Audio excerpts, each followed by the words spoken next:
Hello, my name is Beth Cofer, and I am one of the church liaisons between Morningside Baptist Church and Piedmont Women's Center. Today is Sanctity of Life Sunday, which has been observed in the U.S. since 1984, the 11th anniversary of the Roe versus Wade ruling. If you don't get the right to life right, you won't get any other rights right.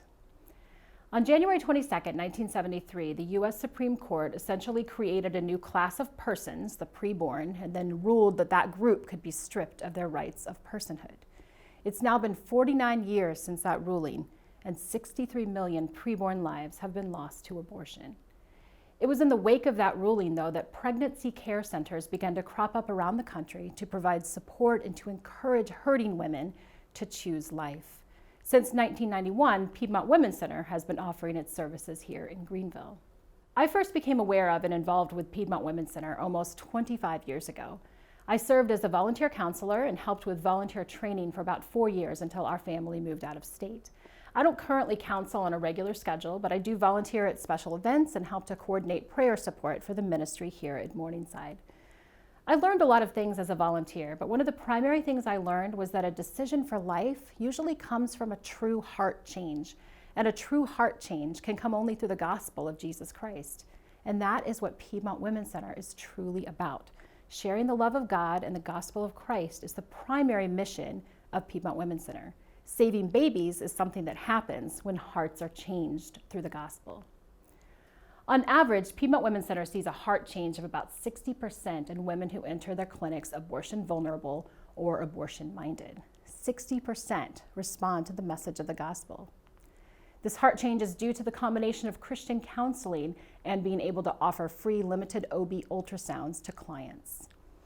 PWC is able to offer several medical services for women, but it's the ultrasound that makes the biggest difference in the decision for life. I remember when the first ultrasound machine arrived at the Grove Road Center back in 2001.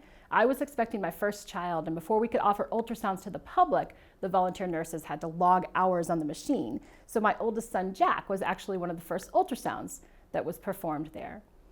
The ultrasound has been a game changer in the pro-life movement as a whole. Since ultrasounds became widely available for free at centers like PWC, the national debate has changed. Abortion advocates have always understood that this is a question of personhood, and they've always been arguing that it's okay to kill some people. But for many years, they've hidden behind phrases like, it's a clump of cells and fetal tissue. But the ultrasound changed all that. Science has proven unequivocally that life in the womb is human life, and that the destruction of life in the womb is the killing of human life. We've made them say the quiet part out loud. Well, I'm here really to talk about baby bottles, but before I do that, I just want to quickly highlight a few opportunities for involvement if you feel led to help this ministry in other ways. If you are interested in volunteering to help at Piedmont Women's Center, there is a form that you can fill out on their website, piedmontwomencenter.org. And some of the volunteer opportunities include being a client advocate. This is the one-on-one counseling with clients. You do have to complete the training to do this, and you do have to be at least 21 years old. Let me also add here that there is a great need for male counselors. Many abortion decisions are strongly influenced by the father. So if you're a man who wants to help, there's definitely room for you. Then they also have call center client advocates. This also involves counseling and requires some training. Call center counselors sometimes deal with crisis calls, but they also set up appointments and make referrals. This is a job that's just for ladies, and you need to be at least 19 years old. And then medical services. The centers need volunteer nurses and even doctors to perform the pregnancy tests, the ultrasounds, and the other services that they provide.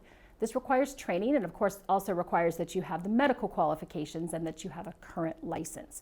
Jen Weiss here at Morningside is a volunteer nurse, so she can provide more information for you if that's an option for you. And then child loss support. PWC hosts regular classes and support groups to help both mothers and fathers who have experienced the pain of losing a child. Many of those who attend are recovering from abortion, although not all. The groups are very gospel focused. There are new groups starting up tomorrow and Tuesday, and one way that literally everyone listening today can participate is through prayer. I actually have a sign up created to provide prayer support for each of these groups at the time that they're meeting. If you can commit to praying for 15 minutes, we would love to have you sign up. You don't have to go anywhere, just pray at home. You don't have to check in with anyone, but you can be a vital part of this important ministry just by spending some time in prayer once a week for 15 minutes. You can look for that sign up in our regular Morningside newsletter. And then Bundles of Joy. This isn't a volunteer position, but I just wanted to mention that the center provides supplies like diapers, wipes, bottles, baby clothes, all kinds of things for clients who are choosing life, and also for those who need support after the birth. It's a life support for life decisions. You can donate supplies at any time, and there's actually an Amazon wish list page set up for Piedmont Women's Center and Bundles of Joy. If you sew, you can donate handmade blankets. That's something they include with every bundle, and I know there are some ladies at Morningside who contribute in that way. So those are just a few ways that you can get involved in the battle for life, but I want to tell you about a very specific way that you can help right now and all through the next month. Today we're kicking off the Baby Bottle campaign. We have these bottles in the lobby of the church, so pick one up as soon as you're able to, grab a bottle. We'd like to encourage one per family. You can fill up this bottle with money to support the ultrasound program, the medical services, the parenting classes, and all the many services that PWC offers. You can put checks or cash into this bottle, collect loose change throughout the week, maybe write a nice check to put right in the middle. You can even make a gift in someone's honor or memory. There's a sheet inside where you can provide that information.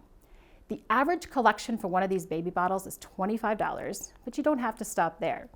$25 is enough to cover the cost of one pregnancy test, but an ultrasound costs about $100, and providing services to a family during and after a pregnancy can cost as much as $1,000. So you don't have to stop at $25. Keep filling that bottle. When you've filled your bottle, you can bring it back to church and drop it off at the Welcome Center. So please consider what you can do to help this vital ministry. Give, volunteer, pray. Let's get the right to life right by spreading the gospel right here in the upstate.